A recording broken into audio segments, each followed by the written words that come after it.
Hi everyone, my name is Jefferson. Welcome back to another FPL and football analysis video. I'd first like to take this opportunity to appreciate everyone on my first video. Those who have liked, those who have subscribed, drop something in the comment section. I really appreciate that. You guys are are making me happy so far, and yes, we'll continue on this trend. We'll continue on this trend. And for this video, I would like to um do a video on wildcard six draft. And this is a very popular period in the FPL community to play for especially engaged managers playing the wildcard. This is a popular period for those playing the wildcard, and I would just like to drop just something to think about. The fact that everyone is playing the wild card does not mean you should also play a wild card. You need to look at your team objectively. Does my team need a wild card? Can I save it uh for for a window of more of, should I say, greater opportunities, like let's say game week 8 or game week 12 or 16, 14. There are more windows of playing the wild card. It does not have to be now. But if you think yes, I have underperforming players like Bruno, Isaac, Gordon, or we have let's say injured players like should I say injured or unfit players like Jao Pedro, maybe you have Odegaard your team, etc. etc. Yes, you can play a wild card. So just something to think about. You don't have to play a wild card because everybody's playing the wild card. But if you feel your team needs a wild card, then you can go ahead. Um like I said in my first video, I was going to improve on the quality of the video. This is not the best I can do, but yes, I think this is slight improvement. I've found a way to like just put a bit of slides on this video for viewers to relate with. And yes, this is what I've come up with for a Wildcard 6 draft. And the teams that we should be looking at to build a wildcard six draft is should I say, not a draft, a wildcard 16. Let me use that word. This is my own draft. I'm not playing wildcard, but for those playing the wildcard, it will be the wildcard 16. But this should be a something that you should be looking at. The teams you should be targeting should be Man City, Arsenal, Brentford, and Everton is 50-50. You can decide to include them in your team or not, but I like what I've seen so far, even if they've not performed well. I still like what I've seen so far. So for my team, first of all, this team has 1.1 million in the bank, and I would like to dwell a little bit on the Arsenal defense. I've been seeing everywhere on Twitter, people have been going for Raya, and I won't say don't go for Raya, but I'll just give you something to think about. Raya has 33 points so far, and that should I say let me say success so far is because of the opponents he has faced so far. Arsenal has faced Man City, Tottenham, Brighton, Aston Villa, huge attacks, and these attacking teams would um have shots and shots and shots on targets, and this will rack up save points for Raya, and that's why we have been seeing these huge goals. Last season, Raya was 5 million, and people didn't really go for him like that because his potential was either 6 or 2 points. Six, that's if he gets a clean sheet, or 2 points if he doesn't get a clean sheet. But this season, people are like going for Raya because of the save points, but he won't keep get those save points every match. His next three opponents are Southampton, Leicester, and Bournemouth. Those okay, let's say Bournemouth can still enable Raya to rack up 6 points because they're a good attacking side, but Southampton and Brentford, sorry, Southampton and Leicester, they are one of the two of the poorest attacks in the league. I'm not seeing huge odds from Raya anytime soon, and that's why I don't think his 5.6 million is worth it. And I think to double up on the Arsenal defense, it's better to go for Saliba. Saliba is not a must, but I would rather pick Saliba on my team than to go for Raya. Everybody was looking for Gabriel, and yes, I agree. Gabriel is a lock. He's even in my current team. He's a lock in people's teams. But he won't always be the one to score those headers. Yes, he has a better goal threat than Saliba, but he won't always be the one to score those goals. Sometimes Saliba can get a nick at those goals, and I think is Saliba's turn right now. Let's say against Southampton or Leicester, people that won't mark well during when it's time for set pieces, they won't really pick up their manual, and I think Saliba can get his head on one of those balls and score goals. Luis Diaz seems to be first choice in left wing. I actually don't like picking minute risks players, but what you have to lose is a top scoring midfielder in the league, or should I say, yes, in the league in terms of FPL within the first 5 gamings. Is a top scoring midfielder. Like, what do you have to lose? So just pick him in your team. He has had the highest price rise so far in the entire league from 7.5. Is currently worth 7.9 million. So, and players like this, it reminds me of Almiron 2 seasons ago. Like, they are not those type of players who have records of sustained returns, like always scoring goals. But if you don't pick on them as early as you can, you don't see that you just keep on scoring goals. And I'm recording this video just after the Liverpool and Arsenal games in the Carabao Cup, and Luis Diaz was not even in the game. That means it was rested, and that hints towards a start in the weekend. That hints towards a start in the weekend. So I don't think you have anything to lose. Just put in your team. Smith Rowe, I've not seen one wildcard draft with Smith Rowe in it, and I think I'm not saying that's a mistake, but I'll say it. Smith Rowe is going to be one of the best bargain assets in the game. It's going to be one of the best bargain assets in the game, and you just have to be smart about it. What I mean is that you don't have to play him every match. If you play him every match, you're underutilizing him. But if you can rotate him with someone, let's say a Rogers, if you can rotate him with a Rogers, target the home fixtures for both sides. If you can target the fixtures for both sides, I think you would enjoy these two assets. And if you notice, Fulham so far this season, they have a better side at home. So any home game that Fulham has, you can just play Rogers Smith Rowe in those games. That's why I'm benching him in this team because of the other assets in there.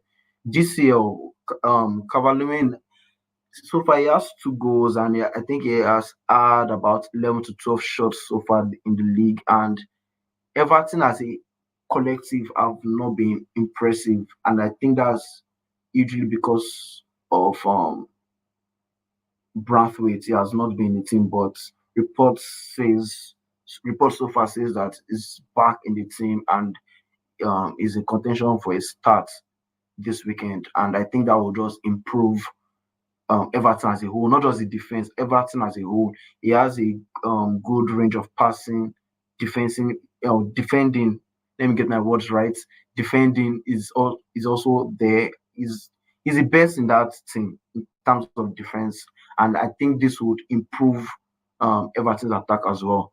Guardiola, people have been saying, should I say, don't let me say people, FPL managers have been deciding who to pick between Gvardiol and Lewis, and I think Gvardiol is a better pick because he's just more likely to start games. If you see Lewis in your bench, the only way I'll pick Lewis is if you can rotate him with someone.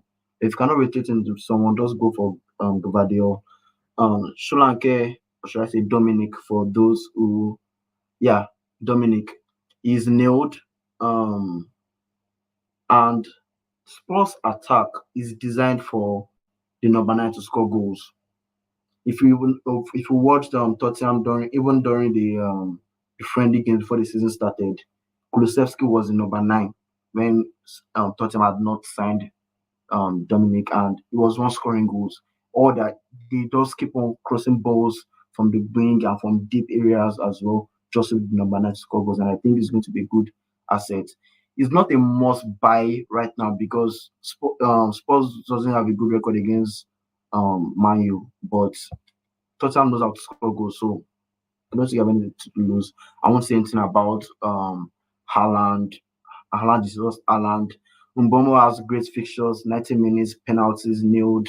Everything we like about that FPL asset he offers is on set pieces as well. Same thing with Saka. The only thing that is worrying me about people playing wildcard is that they will be without Salah.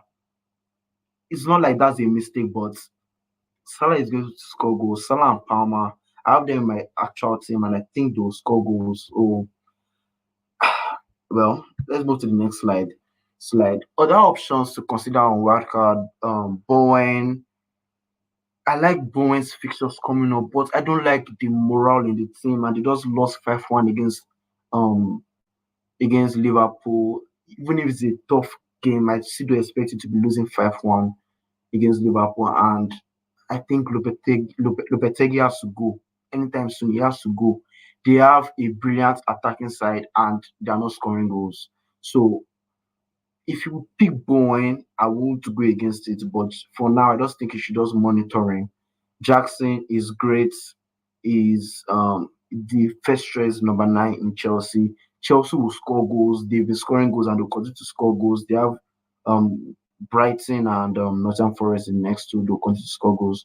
Chris Wood, anytime he scores goals, he nails 3 bonus points. I don't know how he does it, but he nails 3 bonus points. I think that's because of the number of shots he's taking. Playing in a great attacking side, Nottingham Forest, they're a team to watch this season. Salah, I've already spoken on Salah, spoken of Saliba. So I think Nottingham Forest defense is also, or should I say, Nottingham Forest defense has been great so far, and I think Sales racks up save points as well because of the type of shots that they concede. They concede low XG shots. When I say low XG, maybe shots from distance that are unlikely to even trouble the goalkeeper, and those are the shots that Nottingham Forest concedes, and this should just improve save points for Sales. Palmer is new. He's not even in the Conference League squad for the first half of this season. He's not in the Conference League squad. So he's nailed 90 minutes penalties, set pieces. Not necessarily 90 minutes because Joao Felix is always coming in and sometimes he goes to the right, but I still think he's a great asset, even at 10.5. Havertz. Havertz is great as a number 9. That is, if he's playing as a number 9, he's great. But I just feel with Trossard out, no Mikel Merino, no Odegaard, he doesn't convince me that he will always play as a number 9. So if you think he will always play as a number 9, then go ahead. I don't think he will always play as a number 9. I just feel Gabriel will always, that is Gabriel Jesus, he will be at the number 9 position, and Havertz will just have to like drop deep at some points. It does not mean he will not score goals, but he will not score enough goals to be worth the price of a forward. I don't know if you like the position of a forward. A goal worth what 4 points for forwards in FPL. A goal does worth 4 points. How many goals will Havertz score to be worth a forward spot in FPL? It's not on penalties, not on any set pieces. So that's just some. Those are just some things you need to think about if you are bringing Havertz into your team. My insights on some transfers in so far, I just got this from the FPL page. I got this from the FPL page. Luis Diaz, I've spoken about him. Great buy in, whether it's on wildcard or free transfer. I think it's a good buy. Gabriel Sim, locked, set pieces, great. Mboma, I've spoken on him. Jackson, Raya. I personally, I, I personally for my team, I want to be bringing Raya in. I think it's so expensive for what he offers, and I think the strategy of engaged managers is that just bring him to your team and lock him in. Don't make any transfers. But I think if you can get like Sanchez is just 3 points behind him. Sanchez is on my team. He's just 3 points behind him. That's like 1 million saving on Raya. I think that other 1 million can be influential elsewhere in your team. Again, just something to think about. Smith Rowe, I love him playing for a great attacking side in Fulham. They're not as great as the Arsenal and the likes, but I mean for their team, they're good enough. And I think Smith Rowe is getting close to the Andres Pereira that we had about 2 seasons ago, where he will just be scoring goals, especially when he's at home. He will just be scoring goals, assists, and I think it's very influential in the team. Saka. is one of the best assets in the game. I think is the most important player in the Arsenal side. Sanchez, if you have Sanchez, I won't be selling him. He's one of the top transfers in. So don't look at those people bringing in Raya and taking out other keepers. If you have Sanchez, keep him in. Semenyo, I like him, but just two fixtures. Is it worth a transfer in and a transfer out? If you can rotate Semenyo, good. If you cannot rotate him, I won't be bringing him in. That's just something to think about. If you can rotate him, you can bring him in. But if you cannot rotate him, there are tougher fixtures after the next two. So just want to think about. Then transfers out. What do I think about the transfers out? Isaac, I agree, is a sell. Isaac should be sold. Shola, Dominic is his second most transferred out player. I don't understand. He even scored in the weekend. I won't be selling Sholanke. In fact, I'll be bringing him into my team if I had the leeway. Like he's a transfer in, not a transfer out. That's just what I'm saying. The transfer in. He's playing for a sports side that will always score goals regardless of the opposition. I know they didn't score against Arsenal, but we can just put that as Arsenal is a great defense. They will always score goals. Their attack, everything they do is directed towards number nine. And Dominic has the attributes of the type of striker that they need. He has attributes, speed, physical presence, dominance, attacking prowess, everything you need in a striker he offers, and I think is great. Watkins should not be sold from your teams. Watkins should not be sold unless it is on wildcard. But even at that, he has Ipswich this weekend. He didn't play in the Carabao Cup for Aston Villa, and I don't know. I won't be selling Watkins if he was in my team. He's a Eze was as at this point, I have not started my YouTube videos. I've not started anything, but I saw people hyping Easy when the season wanted to start, and I was like, "Why are you guys hyping Easy? I know he's a great player and he had a good end of the season last season. He had a good end, but he had never been that player of consistent returns like week in week out. I know no player actually does week in week out, but I think you get the points. Like consistently dropping, he had never been that type of player. So I agree with the sale. If you have him, you can sell him, and if you want to keep him, you can keep him. But he's not someone that I'll consider at all. Gordon is a sell. Gvardiol should not be sold unless he's on wild card. But even at that, Ake is injured. Um, Rodri is out for the rest of the season. That means you need more physical presence in the defense, and Gvardiol offers that as well as attacking threats. And it took about 3 to 4 shots in the game against Arsenal, and I think a huge haul is coming. After the game against Newcastle, they have a brilliant run of games. Fulham, Southampton, Brighton, etc., etc. They have a brilliant run of games, and I think I won't be selling Gvardiol. Foden, people should not have brought him yet because we need to monitor him. We need to know where he's going to play. We need to see consistent stats before we can bring him in. I agree with the sale. I don't necessarily agree with the sale of Jota. Not like I don't agree, but I'm on the 50-50 on it. He was benched last game, but I think we'll start this one. And people are underestimating, or should I say, not underestimating, but they're not factoring Liverpool playing Wolves. A terrible, like Wolves have been poor so far this season, especially in defense. They've been poor, and I think Liverpool would cause them lots of problems this weekend. And I see 4 or 5 goals this weekend, and I feel Jota is going to start. But if it's on wild card, I agree with the sale of Jota. I don't know how many starts you're going to get in the coming games, but just for a singular transfer, I don't know, 50-50. Unkunku, yes, I agree with the sale, and as well as João Pedro. I made a mistake of bringing in João Pedro around game week 3 on my wildcard. I made that mistake. No, game week 4. Yeah, I brought him in for a 2 week punt. I was I was terrified of the 1.2 million transfers in, and I just wanted to cover the threat because I was already in a good place. I was already in the top 60K. I didn't want to go down, so I just said I didn't have anything to lose. Let me just cover him. But I was not convinced with João Pedro either way. He's a 10 on the pitch, but he's a number 9, or should I say, he's a forward in FPL. I want my forwards to be forwards in FPL. That's how I play the game. If you are a forward in FPL, you have to be a forward on the pitch. You cannot be a forward in FPL and be a number 10 on the pitch or a winger. That's the wrong side of out of position that we like. We like midfielders playing as forward, but we don't want forward playing as midfielders. And that does not mean João Pedro will not score goals. He will score goals this season. He's on penalties, and the most important player in Brighton in terms of the attack is the most important player. Is a talisman. But I don't think he would score enough goals to be worth a forward spot. That's how I think of the game.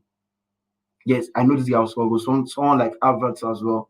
He will score goals this season, but will he score goals enough for a forward spot? And in the way the bonus point system works this season, for you to get a bonus point, you have to be taking a lot of shots. And I don't think these players will have opportunities to take those number of shots from a midfield position. Like they will be lucky to get like 2, 3 shots in the game, and I don't think that's enough for maximum bonus. So that's something to think about. Expected goals and clean sheets. I just this taken from all fantasy tips. That's a website that I use. Just something for me to think about if I want to bring in a player in my team. Um, there's a side for goals and there's a side for clean sheets. Which teams are expected to score a certain number of goals in a certain number of game weeks. This is a 5 game week span. Yeah, this is a 5 game week span, and Arsenal is top for clean sheets in the next 5. While Man City is top for goals in the next 5. And if you look at Southampton there, that's 4 points, about 4 goals expected to be scored in that game. Triple captain Alan is coming in that game week. This is my boss team. That is my team before any transfers have been made. I mentioned my last video that Pau Torres and João Pedro were the weakest sides in my team. That the spots that I need to fix. Aston Villa, they are good going forward, but in defense, not great. They concede goals, they concede chances, and I need to improve on that spot, as well as João Pedro. That was a mistake. I'll put that on myself. That was a mistake. I shouldn't have gotten in, but that's a transfer in and a transfer out within 3 weeks. I don't like playing FPL that way. I like using my transfers for the long term, unless I'm playing a wildcard after that transfer.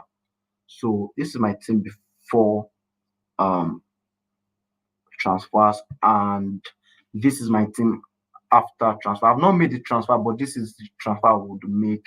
I just need a bit of more information, but so far this is the transfer I'm going to make. Pau Torres, I'm bringing in Saliba.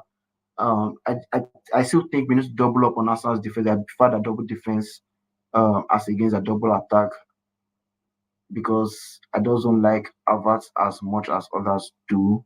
And I think Saliba's goal is coming. Saliba is nailed, and he offers a substantial amount of goal threats. I know Gabriel is better for goals, but I don't like Saliba as well.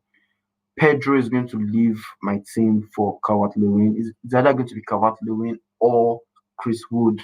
I just prefer Calvert-Lewin's longer term fixtures, and there's this nagging feeling I always get that Taiwo Awoniyi can get into the team at any point, and I don't want to be left wanting when that happens. And he's not necessarily a 90-minute man, sometimes 70-minute subs and etc. etc.